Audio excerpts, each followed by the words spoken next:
Ahmedabad ST ડેપોને કરોડોનો ખર્ચ કરી આધુનિક બનાવવામાં આવ્યું છે, પરંતુ આ બસ સ્ટેન્ડમાં પાયાની મૂળભૂત સુવિધાઓમાં કોન્ટ્રાક્ટર દ્વારા જ ગફલા કરવામાં આવ્યા છે, જેથી બસ સ્ટેન્ડ પર આવેલા મુસાફરોને ધોળે દિવસ મજબૂરીમાં લૂંટાવું પડે છે।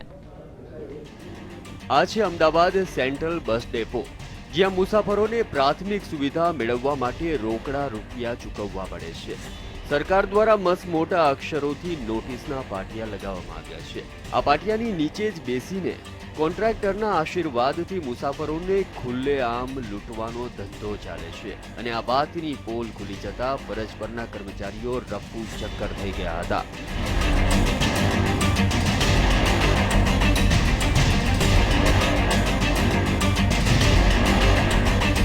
पहले जा मंडे कितना 10 रुपया, बाहर तो 1 रुपया लिखा है। तो 5 दे दो, 1 रुपया का नहीं चलता बस। नहीं तो 5 दे दो, छुट्टे नहीं है, 50 की नोट है।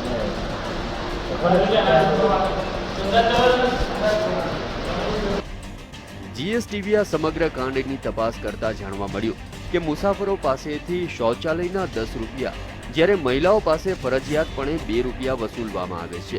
જ્યારે જીએસટીવીની ટીમ બસ ડેપો પર પહોંચી ત્યારે તે વાતની જાણ કોન્ટ્રાક્ટરને થતા કોન્ટ્રાક્ટર ઊભી પૂંછડીએ ભાગી ગયો હતો। એના માટે કાઢ્યું છે, એના માટે તો કાઢ્યું છે કે સહાયતા કરે માણસોની, ગરીબ માટે આ લોકો ના કરે કોણ કરશે?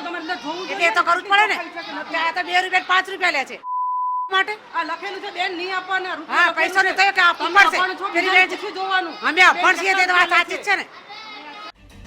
સરકાર દ્વારા આ કોન્ટ્રાક્ટ એક ખાનગી કંપનીને આપવામાં આવ્યો છે, જે સરકાર પાસેથી તો પૈસા વસૂલે જ છે, પરંતુ સુવિધા આપવામાં આવતી નથી। લોકો પાસેથી પ્રાથમિક સુવિધાના પૈસા ઉઘરાવાય છે, જાણે મુસાફરોને અમદાવાદ બસ ડેપોમાં ખુલ્લેઆમ લૂંટવામાં આવે છે, જેની જાણ તંત્રને હોવા છતાં તંત્ર મૂંગા મોઢે તમાશો જોઈ રહ્યું છે।